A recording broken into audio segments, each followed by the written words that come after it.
Hello, and welcome back to your one and only source. We're your hosts. My name is Phoebe. And my name is Caroline, and today we are recapping season 1, episode 7 of Gossip Girl called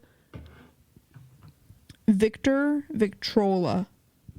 I definitely on the last episode said Victoria. I'm absolutely sure of it. Which I listened to our episode last week, and I'll let you know, I haven't really been listening to your one and only source because I've been feeling like I forgot how to podcast and that it was going to be like so mortifying that I wouldn't be able to listen. But actually the feedback's been pretty good. And then I listened and I was like, because I had to watch the reels because we've been recording in person. So it's been like, I say it all. And then it's like, literally I could forget every single part of it if I wanted to. And usually I do. But when we record virtually, I have to make reels. So I like inevitably have to watch things back. Yeah. And I think that's why I've been like, wait a minute, this is kind of good. And then I went and listened to the episode and I enjoyed it. So good job, us. Good job to you. Good job to our listeners for sticking around. I'm impressed with how many of you haven't left us yet. I know. I mean, not yet. They're never going to leave. But like, right. I was honestly, because guys, I'll have you know, our father said to us, well, you know, you're going to lose a bunch when you switch. We were like, okay, that? Yep, got it, Pops. When did he say that? He said it when we were at the beach for Thanksgiving. Like at some point we were like talking to him about the rebrand, and he was like, and like, what are you going to do to like keep your people? And I was like, well, I mean, like what we've been doing, like hopefully what we've been doing is how we keep the people. And he was like, well, you know, you're going to lose like a bunch. And I was like, well, yeah, but also we're hoping that we gain a bunch. We're hoping that we reach a whole new audience as well. Mm-hmm. And you guys can actually help us do that. And I'm going to tell you a couple ways really quickly as part of my soliloquy that I've been doing for this podcast. But a couple ways you guys can help us know that you like it and keep making it and all those things.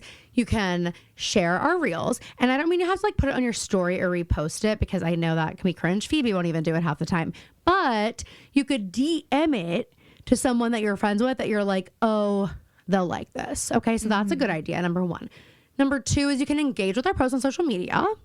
And number 3 is you can leave us a review. And if you could do all those things right now. Well, also number 4, just like send the podcast to people you know who listen, who watch the shows. Or who like have watched Gossip Girl and loved it. Or Pretty Little Liars. Like, we believe like Ride, you should start at the beginning. Because even though that does jokes. Like, it does make me want to die sometimes. To think of people. I keep being like. It's not so much the like. If I ever had the technology or the bandwidth, or if we ever have the employees to do this, I'm not embarrassed by anything we said about the show, which might be shocking to people considering like if you guys stay said in your seats, you guys. If you guys said some of the stuff that we said, you might be embarrassed, but we're not. However, sometimes it is the stuff before the episode recap that I'm like, I can't bear to go back and listen to that. Yeah. Phoebe's biggest fear is that like what happened to Iowa Debris is going to happen to us. Like when she hosted SNL and people found her tweets about J-Lo. Or even like Lost Culture, like they did something wrong and then people go back and or honestly, here's the thing. And if you guys are doing this, you're not real ones. Whoa. There are people who have been listening to Lost Culture forever and ever and ever, and they have these things banked. And like you didn't just go randomly listen to an episode that's 8 years old and find the one thing that they said that you think is fucked up. Yeah. It is crazy. I mean, it's frightening to think of. I like keep thinking about Matt and Bowen and I'm like, God, I literally started listening to them when they had the old logo. Like, I want to say it was like maybe honestly their first year. And I like didn't know who they were at all. I just was looking for a pop culture podcast. And I didn't know half the stuff they talked about. And then like through them, I've like learned so much about pop culture as well. Yeah. And I just like, I think of us as I think of them when they first started, because obviously our trajectories will be startlingly similar. And I'm like, they just never thought it was going to matter. And the one thing I'll say about talking about more reality stuff than like entertainment, other entertainment. It doesn't matter as much. Well, on one hand, I think that. On the other hand, I'm like, Lisa Barlow will 100% see it. You know what I mean? Like, if I post a reel talking shit on Lisa Barlow, I can bet my bottom dollar that's homegirl seeing it. You know, however, and then I'm like, ugh. If we ever, but then if we ever host SNL, and Lisa Barlow is the musical guest, right? And that reel comes to light, yeah, she wouldn't be mad like other people might be mad. You know? Yeah, the stakes feel lower for these people. Because the thing is also the fans of these people don't ride or die the same way fans of regular celebrities do. Yeah. So like if we said something wrong 3 years ago that I might not even still agree with, that's where the fear comes in. And it's there forever. And I just hope that they don't build an AI. I know they already have probably built it that's going to be able to scan words. Why are you putting this idea in my I've never had this idea, and now you're putting it in not only in my head but into the universe and giving it to other people and directly into other people's heads too. Can we say this for the Patreon? Like, this is insane talk. Yeah, we should. I have to edit this tonight, so we should get into the episode. Let's get into the episode. But guys, that was a plug for our Patreon. Because the Patreon's going to be where you hear these kind of insane thoughts from us these days. And let us know if you liked our Tuesday app. I felt like it was like fun. Okay. Anyway, you look so cute, by the way, Fee.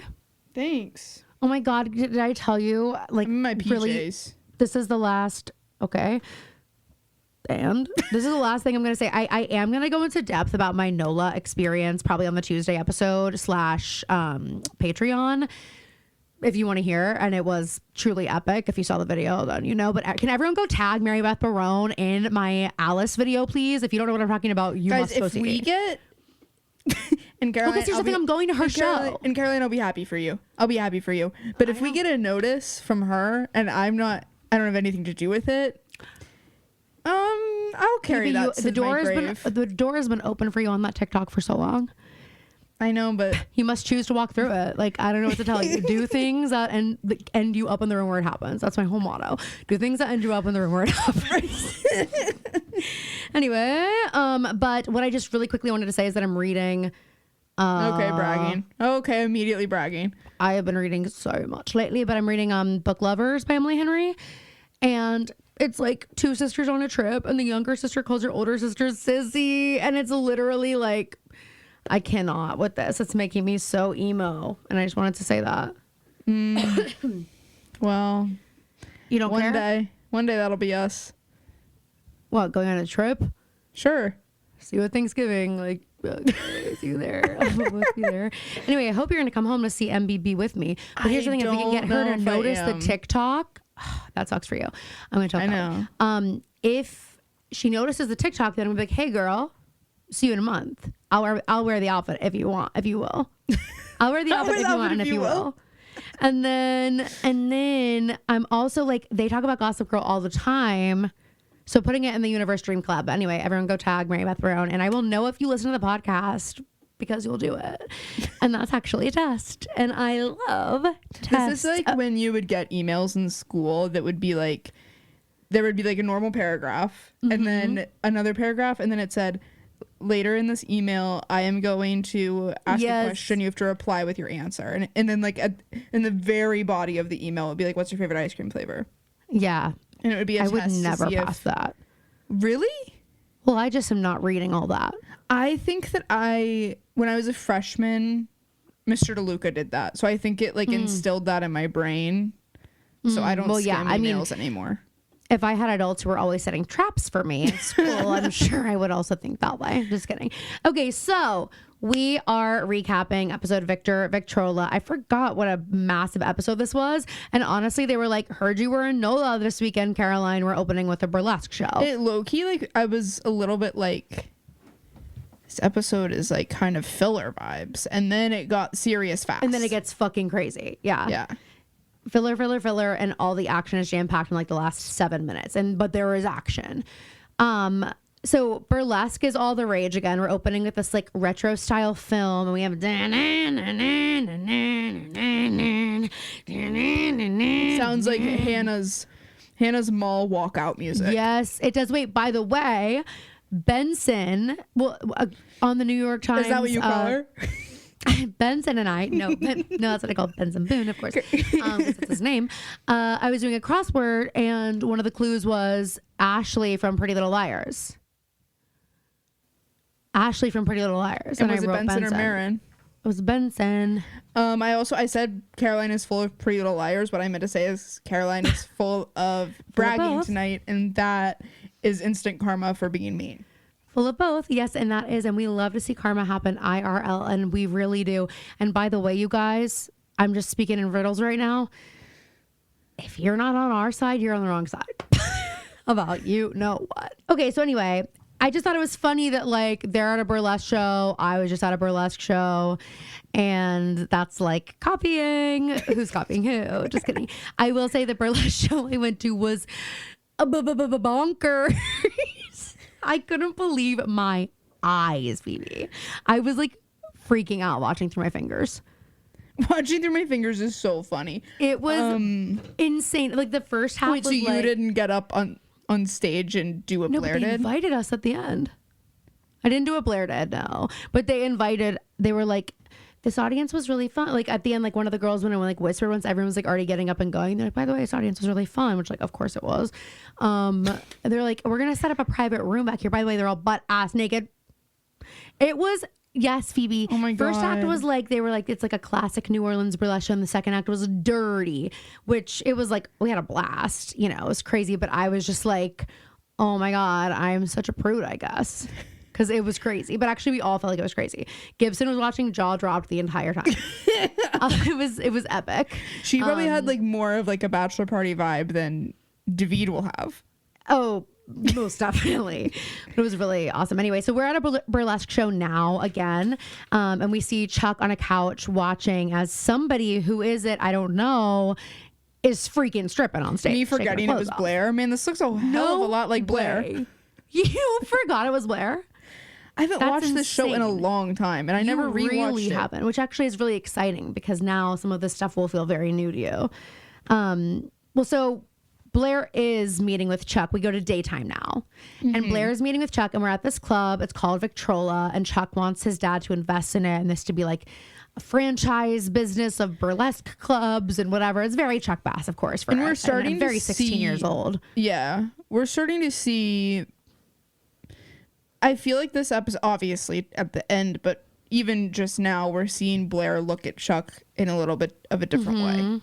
Totally. Like she's seeing him, the guise of all of the, as she says, the underage boozing and womanizing is kind of lifting for a second. I agree. And I think we're also seeing him see her a little bit differently, or like I think this episode, I was thinking it in the beginning, I was like, this is a really good episode for their relationship because it's really showing us like, that they're different with each other, and they like kind of are starting to handle each other a little bit with care. Not obviously they don't continue to do that, but like even him saying to her, you know, at some point we're about to get to this point where she's like proud of him, and he genuinely looks so like happy, like a little boy almost, when she's like, I'm actually proud of you, and he's like really excited, and he tells her that she's his toughest critic, or second toughest behind his dad. And it's like we see that he really cares like what she thinks and like respects her opinion and all these things that Nate, just like as much as we love good guy Nate, he does not do any of those things. Like he literally, I don't think, knows anything about Blair. And there is, in a way, like Chuck's like stupid bad boy, obviously, but also he's got a little bit of this like savvy street smart kind of energy that I think where Blair's got like all the book smarts, and together they kind of like, Nate has neither, unfortunately.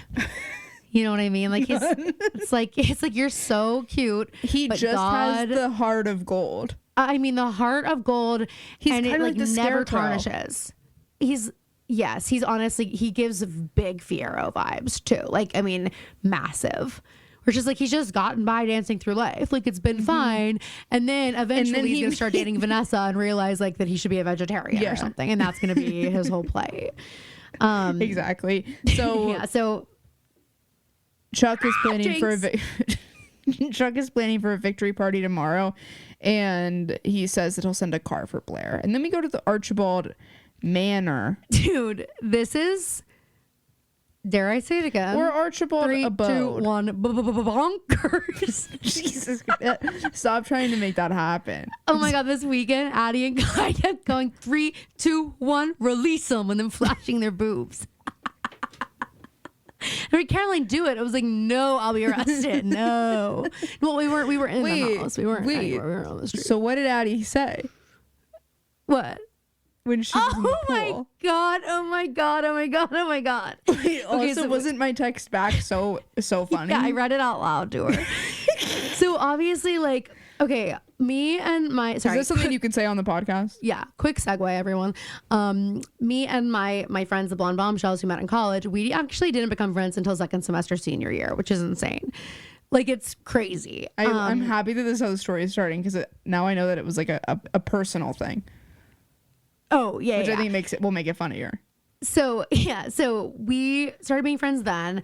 And so, like, all the years before that, Clyde and I were always sort of like, you know, frenemy vibes. Like, we would like have massive blowout fights and like hate each other. And we'd like drunkenly make up one night, like kiss, like make out, take pictures of us kissing, and then like not speak for a year. Like, you know, like our relationship was just like that.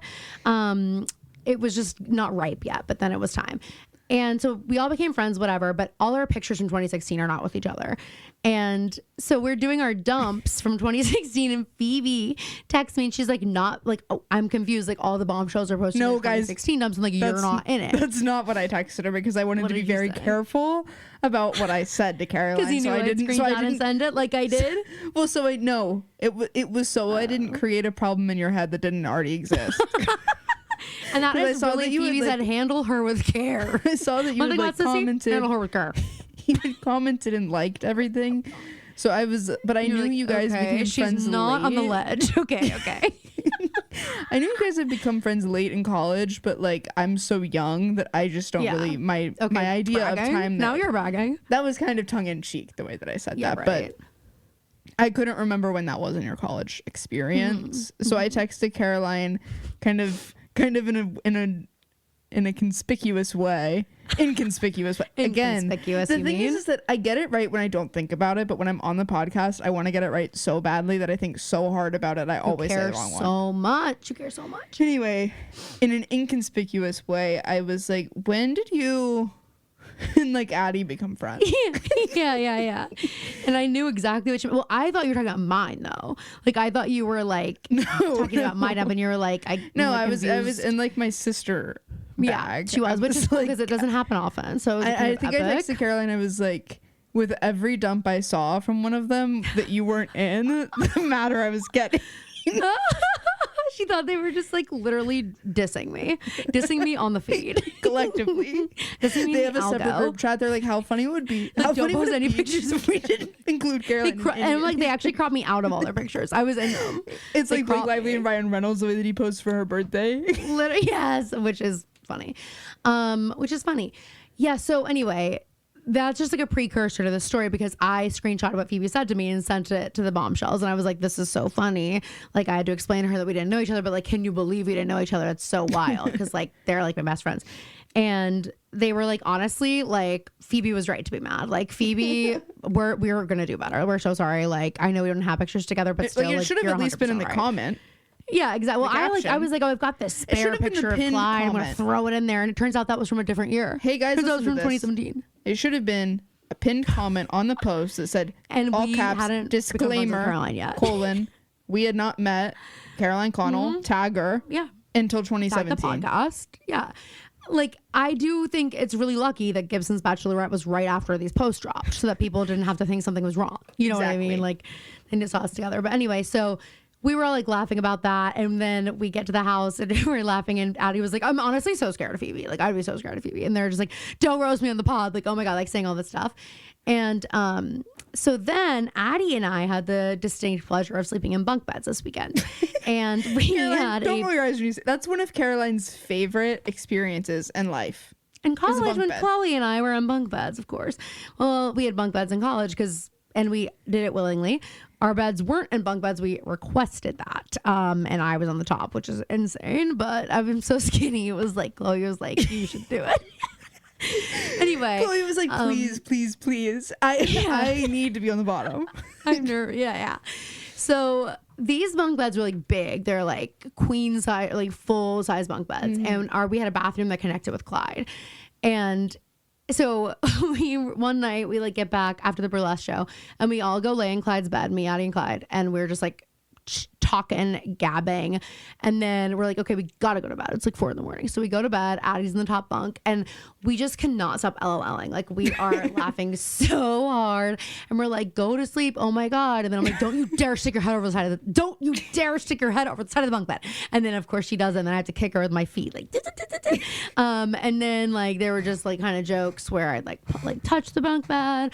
And then one joke was like, I was like, should I play ocean sounds so you'll shut the fuck up? And she was like, is that the fucking Atlantic Ocean? Like it was just like we were just cracking up.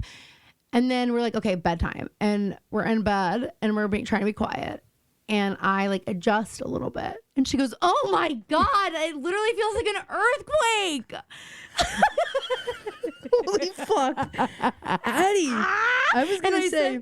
I cannot wait Addie to tell Phoebe that. And she goes, no, don't tell Phoebe. Don't tell Phoebe I thought it. Don't tell her. And I'm like, I'm going to tell Phoebe. You said, you ever heard of Pangea, bitch? It feels like the tectonic plates are snapping into place right now. I'm going to tell her. She's like, no, not Phoebe. Anyone but Phoebe. You're going to tell her and you're going to tell the podcast. I said, I am. I can't wait to tell her what you said. Because we were still like in jokey mode. So she was like, we were like he, like, go to bed, you know? And then and she things got serious.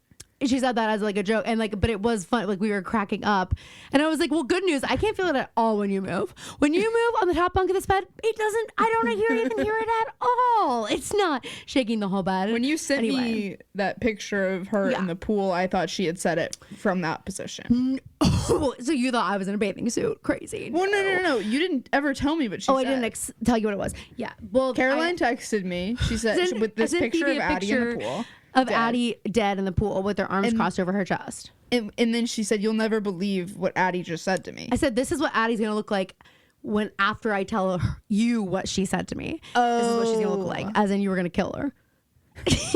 and then I said, which was very Phoebe good. Was like, yeah. I said, she's giving the vibe of the kid at the pool on vacation that wants to play with you and your sisters or you and your cousins and they are so weird but they will not stop following you around the pool thinking you guys are friends and you're just ignoring her. Yeah, exactly. I'm like, I'm taking a picture of you, like, oh my God, freak. Yeah, so anyway, but it was just so funny because she said it and then I was like, I can't wait to tell Phoebe what you said. And she no, don't tell Phoebe. It was so funny. And so then all weekend that was like a joke. Like if anyone said anything mean to me, they're like, don't tell Phoebe, please. Just Caroline, whatever you do, just like, please don't tell Phoebe I said that. And I was like, I'm telling her. And anyway, so I just. And so Caroline has a list from the trip and on the Patreon, we're going to go over it. Yeah, I have a lot of stories, so I'll tell you there. Okay. Anyway, Nate is being sent to rehab. Insane to have the captain entertaining it to this point. Also insane to be like, and Nate, you have your choice. They like lay out all these brochures. They're like, choose which rehab speaks to you the most, my guy. And then Nate gets Mrs. Archibald out of the room and is like, son, you're not going to end up in one of these places. Everything is going to be fine. And what I think is really interesting and troubling and sad is he takes the approach of, and I understand Nate, and it's clear throughout the episode that Nate is upset that his dad is struggling. Yeah. Or could be struggling. He doesn't really know the extent of it yet. But the captain makes it about that. Like, he's like, don't be upset that, like, I'm fine. Like, you don't have to worry about me. Like, that's why Nate's upset. And I think at this point, Nate is upset that you're letting him take the fall for a hard drug and he could have to end up in rehab. Yeah, exactly. You're creating a scenario where I have to be like locked away because of a problem I don't have. And my other parent has to be, you're putting me in a position where I'm keeping a secret for one of my parents. That's putting me in a position Captain for the Byron other Montgomery parent Corps to be like so disappointed in me. Yeah, that's a really good way to put it. But except, and not that this, I'm not defending Byron, but this is to another level because Ella wasn't disappointed in Arya for any reason. Right. Arya just had to walk around knowing that her mom was sad about something and she couldn't tell her what. No, this is like a million times worse. It's pretty. I would be literally like losing my shit. I don't want to know. The captain's like, okay, so I'm just going to tell you how it happened. Like, I just, the work got really tough and like, I'm not, you know, as quick as I used to be. And there was just like some young guy saw me fading at the office one night and he offered me to pick me up and I didn't even like it. I'm going to flush the bag. And of course, like Nate kind of believes him a little bit. And he's like, but I really madder than you would expect, I think. Yes. Because I think it's just like, well, again, it's like, I'm not that mad that you're doing it. I'm mad that like regardless of how you got into it and what you're going to do and you're going to flush the bag existed and I'm in trouble for it. So like, it doesn't really matter where we go from here. But he's like, but I just need us to like get through tonight because they're having dinner with the Waldorfs tonight and they're going to be like toasting to the deal between the captain's company and Eleanor's company, but also the union of Nate and Blair.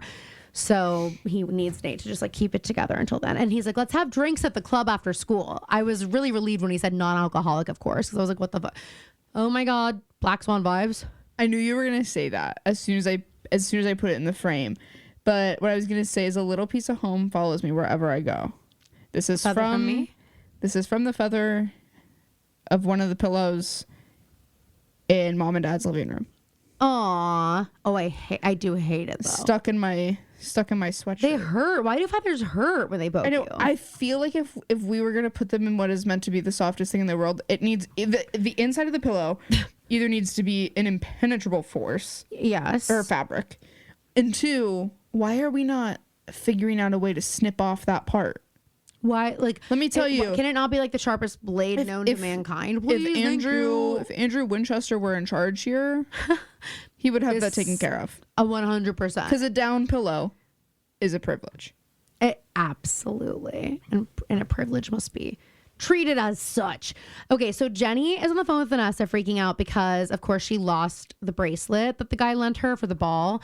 I would be shitting my pants. I can't even imagine. And she doesn't know that Blair has it. And she's like so fucking scared. And then in the other room, Rufus is fighting on the phone with Allison Humphrey. And Jenny seems like she's like listening, like, I'm so glad my parents are talking on the phone. But they're fully arguing. And isn't he saying, wait, he's like, you slept with another guy or something. Is that this convo or the convo it might be the next Dan one. Walks into, I think. Yeah. So Vanessa is the most annoying person on planet Earth this episode. Jenny's on the phone with Vanessa, and Vanessa's like, ask Rufus if he's seen it. Call him Mr. Humphrey. And Rufus is like, they like have a little banter about how Jenny can't describe it super well. And then Jenny goes to answer the door as Rufus says, who are you on the phone with? And Jenny opens the door. Vanessa's like, who do you think, Ruf? But hey, where's the other Humphrey? Where's the other Humphrey? And then we see him making out with Serena. Now, this scene, let's really break this down. These two are up against the bricks and the cement steps at the school, and they are making out, open mouth kissing, feeling each other up. There's no way he doesn't have a heart on. I'll just say it. There's no way. Caroline is obsessed with that. The last with a two heart episodes. I'm obsessed with a heart on, of course. Just kidding. So Serena says something hilarious to Dan, who's a scholarship kid. She goes, you'd think with all the money we spent on this private school, they could give us a better spot to make out. And someone yells, like, get a room. And they do say this epic line, that's the plight of Manhattan teenagers, no cars. Is that foreshadowing because of what happens at the end of the episode? Blair and Chuck have sex in a car. Oh, that's a really I never noticed it. I was like, just knowing that that's coming later. And also like, God, yeah, that would be hard because very much of my hanky-panky happened in cars. Right. It just did, okay? It just did. I don't want to hear about it. Oh my God. Right, so I've kissed someone. It's not that big of a deal. Just one person. Just one, my husband, of course. Mm-hmm. Anyway, so then they're talking and they're like trying to find a more private spot. Basically, she's like stripping him. She's like taking his clothes off. She's like, I can't wait to jump your freaking bones down. Like, I don't get it. I don't get why we're this hot and bothered at school in the morning. She does seem like she's super, super genuinely interested in it. Yeah. And it is Dan, so I don't know that this is really the case, but part of me does think, like, is this just the speed in the thing that she's used to with guys, and she thinks it's what's expected of her. So she has. It's kind of tell like me lies. I was gonna say it's kind of giving Pippa early on when she's like, like she's overperforming. Also, because Lucy she thinks Leo. Yes, you're right. That's when another you know what I mean? When she's like, "Oh, you don't have to use a condom," and he was like, "What?" Like, and she was like, "Oh, you don't have to like whatever," and he was like, "Okay, let's not." That's not the first Tell Me Lies reference I'm gonna make in this. Oh my god! Last week you guys heard me sell it. You heard me sell it to Phoebe. Let me just tell you, she freaking bought, and she's a returning customer. She's obsessed with the show. I'm rewatching it. It's weekend. So good. You have to. That's my weekend plan. Is I'm rewatching the whole thing. Snowstorm, rewatching Tell Me Lies. I don't think we're gonna get a lick of snow. Really? Here. I just feel like everybody's getting so worked up. I'm gonna eat my words. This is literally play-by-play repeat of the Steelers last week. This is me saying, guys, I think we got it in the bag, and then this week me saying, I don't think we're gonna get any snow. I'm not gonna be able to walk outside my apartment. Tons of things. It's always, I think, Stevie's the most. She's like, I just know it, and then she didn't. And then that's actually really good. It. There's gonna be like a call sheet predictor that's like, what is Phoebe Connell? That isn't gonna happen this weekend. It's gonna be the opposite of that.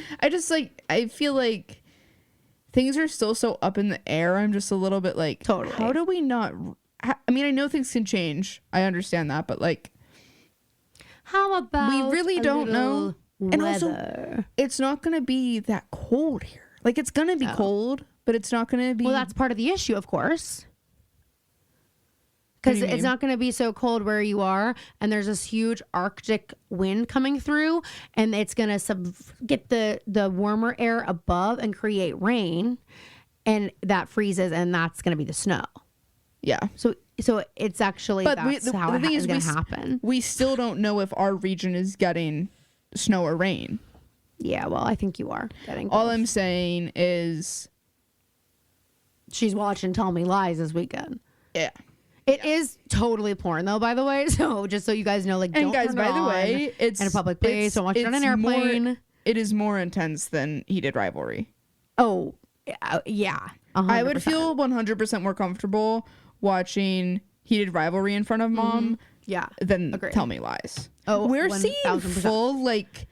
waist dimples on these girls. It's crazy. I don't know if that's what you would call it, but we're seeing their hip bones. It was honestly a relief when I found out that Grace Van Patten and Jackson White are dating. I was like, okay, well, thank God. You know what I mean? Because it was a relief in that sense. They better not be in any other way. Because I'm watching them have sex, so they better be dating. The show is so good. So anyway, but it's giving Tell Me Lies, and that, like, yeah, I never thought of it that way, Phoebe, but.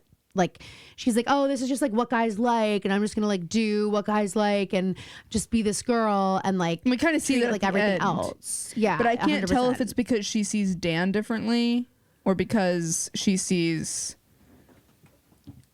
if she's letting her guard down. I can't tell what's really happening. We'll talk about it more when we get there, because we'll talk about that when we get there. Okay, anyway. Cotty and Iz are taking pictures from above, and Serena's like, okay, like, bye, guys, bye. I'm like, you didn't have to be photographed. You didn't have to be seen by everyone. You are at the foot of the steps. This wall goes back like 10 feet. Just like 10 feet back and be in the shadows if you're walking to class. And she is still trying, and she's like, literally, we could just like hop in a broom closet. Let's just get it over with in a broom closet. Like, what the fuck? And then he like scurries away like he's scared of her. Okay, so we're walking through the halls. Jenny runs into Nate. He calls her Serena, and he was looking for her, and you just see on Jenny's face that she's like thrilled to hear this. She loves him. She's in love with him, but he wants her to know that he didn't mean anything he said about having feelings for Serena. And Jenny's like, okay, well, like, I don't know if you forgot, but my brother's freaking dating her. My brother's cool now. My brother's dating her, him. And they're serious. They're about to do it.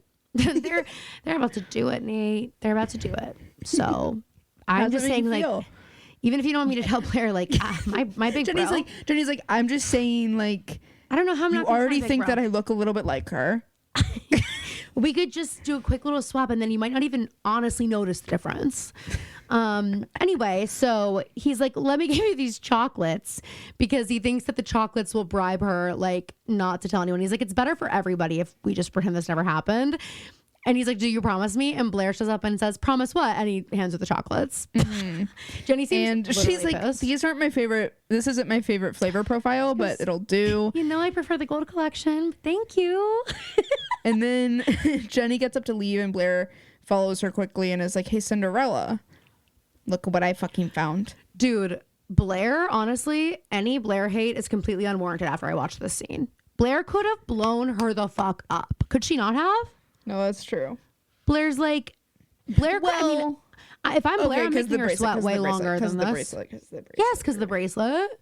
If I'm Blair, I'm like, I'm making you sweat about this for a while. I'm not going to tell you that I have the bracelet right away because you broke the rules. Sorry. And so anyway, Blair's like, got the bracelet, tells Jenny she hates secrets more than anything. Friends don't lie. And we're friends, right? So then we go to Bart's office and I'm like, Chuck's taking the day, I guess. And Lily and Lily and Bart are in Bart's office and he's like, they're having what I would call a rendezvous. When can we go public? when can we go public? He's like he's groveling and she's like, I have a way that I want to do this and this is not it. This ain't it. She's like, my kids needs to know first. And I'm like, Lily, you're gonna eat those words. You're gonna wish you had said we can go public today after what you're gonna learn. Yeah. And Chuck comes in and catches them in the act and Lily tries to cover it up, but she has a button unbuttoned or something and Chuck like sees it. And Chuck seems like kind of surprised that Bart is serious about Lily. Like, I think it kind of is endeared, pleasantly surprised. Like, yeah. And honestly, the Lily Chuck relationship is one of my favorites in the show. I think she just like, and I like that it's continued with Kelly Rutherford and Ed Westwick. Like me too. They're friends. Me too. So Lily leaves and Chuck basically pitches everything to Bart. Well, he goes, what's with the business formal? Are you being arraigned for something? I love that line. Does Chuck not wear a suit every day though? Truly. Is he not in a 3-piece suit? He almost looks like he's in his uniform. I know, for school. I'm like, this is where he should be. But it is funny. And it's like, but imagine we go up to Dad's office with a business proposal on a school day in business formal. And he's oh my, guys, it wouldn't end like this. No, it would not end like this, but it would end with a police car taking me to either the station or school. But I don't know. Truancy's a threat. You literally be like, "Can you put someone in jail for truancy? Let's try at least. Let's try. At least a holding cell. Dad's like, at least a holding cell. Do you guys film Scared Straight here? Because I want my daughters on that list. It's the Mount Lebanon Police Department. They're like, you know, I did that once when I was in college for my honor sociology class. We did a field trip to like one of the like high prison or high security prisons in South Carolina, and it was crazy the way that we had to dress to go in. They made us all wear like, we had like sign a contract saying we would wear like sweats and like no anything that would show our bodies or anything like that. We weren't allowed to wear makeup. Your hair had to be up, like everything. And they were like, the men are gonna like throw themselves at the walls and like say anything they can, like get you to look at them, like whatever. And it was a Scared Straight prison where they do that program. And so they treat every school that comes in like that. So we're all like these like honors college kids. And I'm not kidding. We had like these 3 inmates who literally like screaming at us. Like they're like, I mean, because they're supposed to scare you straight, like, and treat you a certain way. And so like also the inmates aren't really like told not to act like that because it's like, they don't want you to want to come back. And then at the very end, they're like, okay, hey guys, like we're going to do a Q&A now. And like, we're, you know, we are nice guys, you know, whatever. But it was crazy. It was crazy. It was wild. Well, that's basically what Dad would have had us do if we had showed up to his office with a business proposal, wanting his investment on a school day. Exactly. Yeah, in the morning.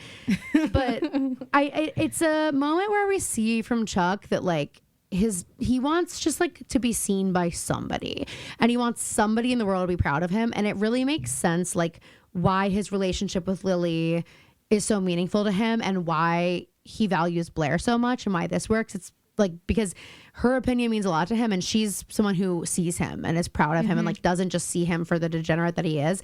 And it's like right away in the scene with his dad, it starts with, "Are you being arraigned?" You know, and it's like you just see it start chipping away at Chuck, like as he's, you know, like talking to his dad, and it's like he's got this whole proposal. It like chips away, and then he shows the proposal to, like, you see how quickly both things happen. As soon as he says something positive about the proposal and how excited he maybe is about it, Chuck perks up, and it's a completely different demeanor within like milliseconds. Yes. And Bart's like so pleased, and Chuck just seems like so excited. He's like, "I want you to come see the place." Bart is like, "Yeah, I'm gonna be there. I'm gonna go out for my meetings." And it's just like this moment where, again, we see that like little boy version of Chuck where he just like lights up with the idea that his dad is going to take him seriously and be proud of him and pleased with something, even though it is very Chuck Bass. Like, even though it is a burlesque club, it's like he's doing really what his dad wants him to do, which is using the skills that he does have and the interests that he does have and turn it into something, you know? So anywho, we go to the steps of the school. Blair and Serena are there eating the chocolates. Blair goes, "I saw on Gossip Girl that you and Dan were having sex out here," and posted pictures of it. So, hey, Dan, what the hell is that? You're acting all shy. You're literally posting your own, like, he's like, public sex tape on Gossip Girl. Destroy Nate Archibald. It's so funny to me. I'm like, we need to do an episode where we just like break down, like, in every episode, at the end of every season, we should go through and be like, okay, so like, how actually did this message come to be? Like, because that would be good. You know what I mean? It's crazy. What is the line that Blair says about High School Musical? In this episode? Says, "It's not so High School Musical scandalous." Oh, I don't know. I must have missed it. She says it right after she says, "I heard you were having sex with Dan out here." I then heard her say, "Heard it was aggressive." I think I missed that part. Well, I wrote it down because it's the 20th anniversary of High School Scandalous? Musical. Not so High School Musical scandalous or something like that. I'm going to look it up. And then she's like, "But don't worry, Serena, it's not streaming yet, your little sex film." And then Serena's like talking about how good Dan has been at everything that they've done. Well, it's not very High School Musical scandalous, and no, they haven't streamed it yet. I don't know what that means, but this is the year High School Musical came out. No, High School Musical 2. Did they come out year to year to year? And with the new, I don't know. Because it's the 20th anniversary of High School Musical this year. Which is sick. Like, it just happened. Like, yesterday. Well, yeah, or so the then day that would before. be, so Gossip Girl debuted in 2007. Yeah. So I knew it was a reference to High School Musical. But, and yeah. Interesting. I think there were 2 years between each of them. Yeah, that, or at least a year and a half, yes. So Serena is sharing. She's like, "Dan's been surprisingly good at everything we've done." And Blair's like, "Well, of course you've had sex, right?" And Serena's like, "No, and we haven't talked about it." And I don't think I remember this either. This is Serena's first real boyfriend. So I think you're really onto something, Phoebe. It's just like she's so used to like not being seen as serious or and like not like with a girl that needs older to be men. respected. Yeah, exactly. Where like I she wouldn't be able to date them anyway. Like, not to bring it back to Tell Me Lies, but I think that if Brie had met Oliver before Evan, that would have written, and it probably already did it in a different way. It warped how she looks at relationships, absolutely. But if like her first sexual experience was with, well, I mean, we do actually kind of see it with the guy she loses her virginity to. It kind of shapes, like, she's having sex the way that she thinks you have sex. Yes, exactly. Not in a way that like is enjoyable. Right. For either party. Yeah. She's like performing. So Serena asks Blair if it's possible for a guy to want to slow things down. And Blair goes, "Only the guys we like," which is so funny. And she's like, "But with you, I really can't imagine why." And then we get Dan's sex stream about Serena with the Pretty Little Liars filter. Pretty Little Liars / No, but Twilight it's filter. almost worse because it's almost like you can hear the tape rolling. You know the sound that like plays when it's like you can hear the tape rolling in the back. You know what I mean? You know, I like that you're about to try to do it, and then you realize like I can't do I can't do that fucking sound. You're like, you hear the tape rolling. You fucking know what the tape rolling sounds like. Okay, I don't need to do it for you, even though I can. It's kind of top secret. I don't want anyone stealing it. Yeah, well, I'm watching you studying your lips, so yeah, if you start doing it, I'm gonna know how immediately. Anyway, it's like that. Like that's what makes it worse than the Pretty Little Liars filter, because with the Pretty Little Liars filter, it's like they just put a piece of tissue paper over the camera, and it's like, and there's like a ton of backlighting, and it's like very warm. Whereas this, it's like when they like want to show an old saloon western scene, and you can hear the tape rolling, and then it's like the grainy and the lines keep going over. Yeah, it's what we come back to in the end when Blair and Chuck. And in the beginning when we have the burlesque montage. Yes. But it's Stan and Serena in bed, and then Cotty and Iz are rating it, and they are generous. They give him a Dan's 4 like, how was it? virgin. And she's like, I don't know, let's ask the judges. And she's like, wow. She looks like she hated it so much. And Iz gives him a 4, like Phoebe said, but Connie gives him a -3. And Dan goes, well, I chose to wait. You would have known something hysterical that you're never going to let me live down? What? I thought her name was Cotty. Like COTTIE. Yeah, but it's Kate. It's spelled like, no, her name's Cotty. It is Cotty, but it's KATI. It's spelled like Katie, but it's Cotty. So it is a T sound. Yeah, it's Cotty. I thought you just said Connie, and I was like, no way. No way. This is so your look, Connie, baby. No. It's Cotty. Is that from Tell Me I'm Pretty? I almost said, Show me I'm pretty. Is that from Tell Me I'm Pretty? That's the show I wrote, the one woman show I wrote. I love it. Never mind. Okay, so Dan has his quote here that apparently he's like had tattooed on his body since he was a kid, which is sex is meaningful like art, and you don't rush art. By the way, Mom found out I got another tattoo. Was it some big secret? Well, she like asked, she was like, I saw Gibson got a tattoo. Did you get a tattoo? And I was like, I don't remember. And she was like, that's a yes. And I was like, does she know about the other one? Well, she knew I had an appointment, but we didn't talk about it. But then she was like, what did you get? And I was like, I don't know if I got one. She's like, just tell me. Caroline's such a bad girl, guys. I got a crescent moon. And she was like, where'd you get it? And I was like, you'll see it eventually. She's like, just tell me. I was like, I got an I Love New York tattoo over my boob. My boob. But I do think it's cute. It is. Anyway, Mom's like, I don't have to like it. You can still tell me. I don't have to like it. I was like, okay, well then, okay. Anywho, so Dan then wakes up to his dad repeatedly asking Allison, this is the phone call. He's like, did you sleep with someone? Did you sleep with someone? And she hangs up on him, and he didn't realize Dan was home. My question for you, Rufus, is why are you home all the time? You know what I mean? Like, go to work. Okay? Maybe the gallery's at the base of their loft. You're a single dad in Brooklyn. Go to work. What? Maybe the gallery is like in the ground level of the loft building. I sure hope it is. I literally hope it is. And I hope that there is a open staircase down there so we can hear if a customer walks in. I hope. Anyway, so then Jenny walks in and overhears the conversation where Dan's like, well, Mom's obviously having an affair, but no one knows that Jenny saw. Pulls no punches. Yeah, like chill. Dan's like, I don't have time to care about this. I got to go lose my virginity. Like Nate and Dan are kind of similar in that way. They're like, Dad, I'm not going to tell you what you want to hear. I'm going to tell you what you need to hear. Yeah, they're like, who's the Dad? You're here? addicted to drugs. They say, Dad, who's Dad? You're having an affair. Yeah, Dad, Mom's having an affair. They say to Dad, who's your daddy? They're like, who wears the pants here? Me. It's just like you said, Nate. At the end of the day, needs to remember that he's 16 years old, but he can't because he's the father. He's the father figure. So, by the way, Nate's dad blew him off.